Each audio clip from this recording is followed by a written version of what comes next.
గత ప్రభుత్వం ఇచ్చేటటువంటి పెన్షన్లో ఆంక్షలు ఉండటం వల్ల బీడీ కార్మికులకు అన్యాయం జరుగుతుందని కాంగ్రెస్ అధికారంలోకి రాకముందు రేవంత్ రెడ్డి కాంగ్రెస్ ప్రభుత్వం మేము అధికారంలోకి రాగానే ఆంక్షలు లేకుండా 4016 రూపాయలు ఇస్తామని రేవంత్ రెడ్డి గారు ఇచ్చినటువంటి హామీని నిలబెట్టుకోవాలని దర్పల్లి మండల కేంద్రంలో దర్పల్లి చుట్టూరా ఉన్నటువంటి గ్రామాల బీడీ కార్మికులందరూ బీడీలు చేసేటటువంటి అక్కలందరూ మరోసారి దరఖాస్తు చేసుకోవడం రావడం జరిగింది.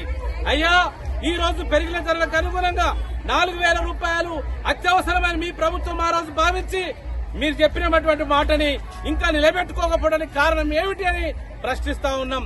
అందుకని 9 నెలలు అయిపోయింది, ఇంకా 3 నెలలు అయితే ఏడాది కూడా అయిపోతుంది.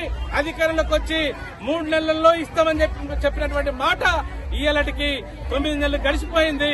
అందుకని వెంటనే ఇచ్చినటువంటి హామీని 4000 జీవన వృత్తిని ఆంక్షలు లేకుండా బీడీలు చేసేటటువంటి వాళ్ళందరికీ పెన్షన్ 4000 రూపాయల 16 రూపాయలు ఇవ్వాలని ప్రగతిశీల బీడీ వర్కర్స్ తరఫున డిమాండ్ చేస్తున్నాం.